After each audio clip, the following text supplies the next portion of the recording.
While all the brands in India, they are waiting for the compliance to happen to make sure that probably the government puts up some norms and that's when they start following it up.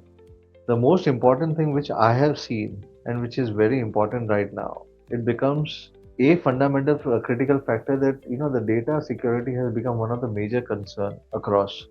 While none of them will be bothered about it because none of them are part of an Indian ecosystem and their data are going left, right, and center. The new age war would be not about any other bio wars, but it would be more about the data wars, which I see it, right? So what I thought that if you don't owe the OS or don't owe the cloud or don't owe the cloud or the rules of it, we don't owe the phone. And if your phone in your hand is your bank, is your ID, and is your classroom. And most of it runs on the system which we don't control. And this is one of the biggest problems.